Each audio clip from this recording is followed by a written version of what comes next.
Nous sommes à Cabrousse. Cabrousse, c'est un grand village qui a 3 quartiers. Le premier quartier s'appelle Monsor, le deuxième quartier c'est Kadiakay et le troisième quartier c'est Nialou. Donc présentement nous sommes à Nialou. Nialou c'est le fief d'Aline Sitoé Diatta. Aline Sitoé Diatta dont vous entendez parler, elle est née ici à Cabrousse. Donc elle a grandi également ici à Cabrousse. Et c'est de là où elle a été quand même capturée pour être déportée jusqu'à Tombouctou. Donc Aline Sitoé Diatta était la reine prêtresse de Cabrousse. Donc elle a mené une lutte ou un combat contre les envahisseurs, les Occidentaux. Donc à l'âge de 14 ans, elle a déjà été à Dakar où elle travaillait, c'est les colons.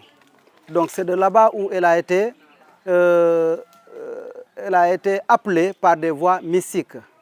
Parce que dès l'arrivée des Européens en Basse-Casamance, donc les Casamassais étaient tout à fait en difficulté. Parce que la mission de ces Européens était d'abord de recruter les populations valeureuses à la Deuxième Guerre mondiale.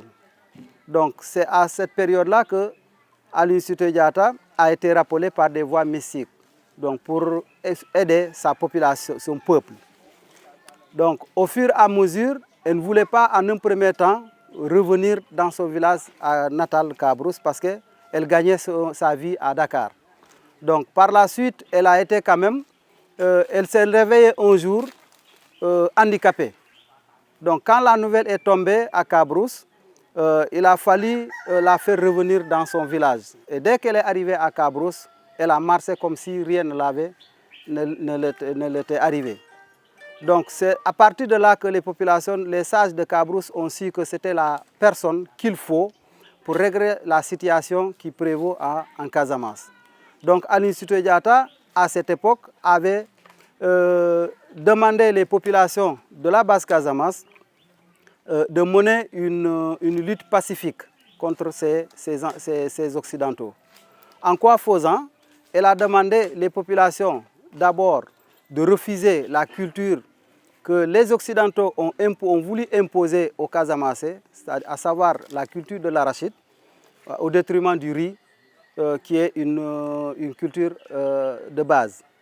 Elle a demandé les populations de cultiver que du riz et de boycotter l'arachide. Elle a également demandé les populations de refuser le recrutement obligatoire militaire.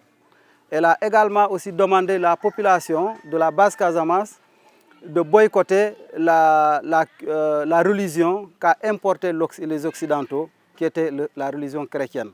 Elle a demandé les populations de pratiquer le Kanyalel. Le Kanyalel, c'est l'animisme, c'est la religion traditionnelle.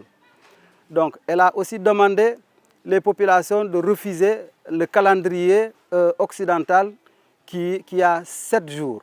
Ici, à Cabrousse, jusqu'au moment où je vous parle, la semaine est de 6 jours. Voilà. Si vous arrivez à Cabrousse, vous pouvez trouver un lundi, tout le monde au repos. Et vous allez certainement vous poser la question pourquoi. C'est parce que le calendrier des Diola de Cabrousse est de 6 jours. Ça tourne. Ça peut tomber sur un lundi, ça peut tomber sur un mardi, etc. Et dès que le dimanche tombe sur un jour de lundi ou de mercredi ou de mardi, c'est le repos total pour les populations. Et tout ça, il l'a fait pour désobéir les Occidentaux. Donc, c'est pourquoi la Casamance aujourd'hui est fière de cette dame qui est une dame de fer. Donc, la même année quand elle est rentrée de Dakar, elle a trouvé qu'il y avait une grande sécheresse au niveau de la Casamance. La première chose que Aline Sitoé Diatta a fait, c'est de demander les populations de la Casamance de faire un sacrifice pour qu'il y ait de la pluie. Et quand ils l'ont fait, subitement la pluie est tombée. D'ailleurs, c'est ça même qui a fait que la plupart des gens ont commencé à croire ce qu'elle disait, parce qu'elle était encore très jeune. Elle est née vers les années 1820. Et malheureusement, quand elle a commencé à mener des actions comme ça, en défaveur des Occidentaux, ils ont trouvé un système de l'arrêter et de l'emporter. En un premier temps, elle a fait la prison vers Saint-Louis. Et ensuite, il paraît qu'elle a fait aussi la prison vers la Gambie. et elle a terminé par le Mali dans les falaises de Bandiagara à Tombouctou. C'est depuis lors qu'elle n'est jamais revenue. Donc elle est morte parce qu'elle avait quand même certaines résistances qu'elle menait au niveau du Mali, soit en refusant de manger. Donc elle avait aussi subi des tortures, des refus de soins, etc. Et elle a fini par succomber face à toutes ces épreuves. Donc depuis lors aussi, les populations de Cabrousse ont demandé le rapatriement du corps d'Aline Sitoé Diatta. Mais chose difficile, c'est une dame qui a une seule fille. Et sa fille s'appelle Niaoules Diatta. Donc quand sa fille est morte, qui se mariait en Gambie, donc l'État du Sénégal s'est organisé avec l'État de la Gambie pour le rapatriement de son corps, qui se trouve aujourd'hui enterré à Cabrousse. Donc voici un peu l'histoire de la reine Aline Sitoé Diatta, qui fait aujourd'hui la fierté non seulement de la Casamance, mais de tout un Sénégal entier.